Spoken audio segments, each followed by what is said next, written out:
हे केशव, एक ओर तो तुम मुझे ये सिखा रहे हो कि ये रिश्ते नाते सब चंद दिनों का दिखावा है, और दूसरी ओर सारे रिश्ते तोड़ देगा, अपनी भावना को त्याग देगा, तो फिर वो कर्म किसके लिए करेगा? अपने धर्म के लिए। अर्थात धर्म के लिए भावना की आवश्यकता नहीं होती? नहीं, अभी तुमने बड़े ज्ञानियों जैसे तर्क किए कि कर्म के लिए कोई प्रेरणा होनी चाहिए और प्रेरणा के लिए कोई भावना आवश्यक है। ये सारे तर्क मोह जनित हैं।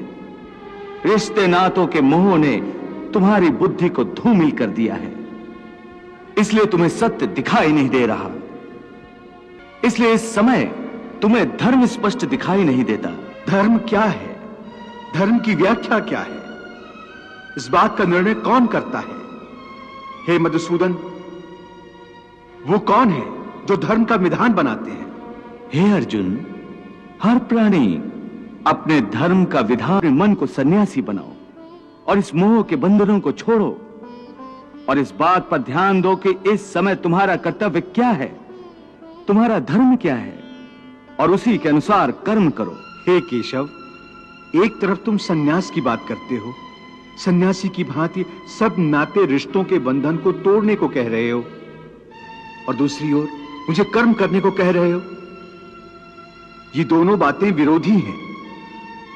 तुम जानते हो कि मनुष्य जब कोई कर्म करता है तो उस कर्म का कोई कारण होता है, कोई प्रेरक होता है जिसकी प्रेरणा से मनुष्य कर्म करता है। कोई भावना तो होती है जिस भावना की पूर्ति के लिए मनुष्य अच्छा बुरा कोई भी कर्म करता है।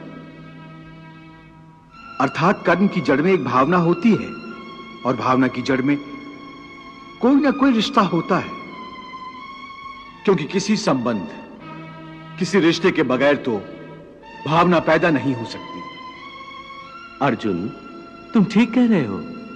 संबंधों और रिश्तों से ही भावनाओं का स्रोत फूटता है, परंतु भावनाओं की यह नदी जल्दी सूख जाती है, बिल्कुल ऐसे जैसे आग में पानी की बूंद तुरंत ही लुप्त हो जाती है। मरने वाले की चिता के ठंडे होने से पहले ही रिश्तेदारों की आंखों के आंसू भी सूख जाते हैं।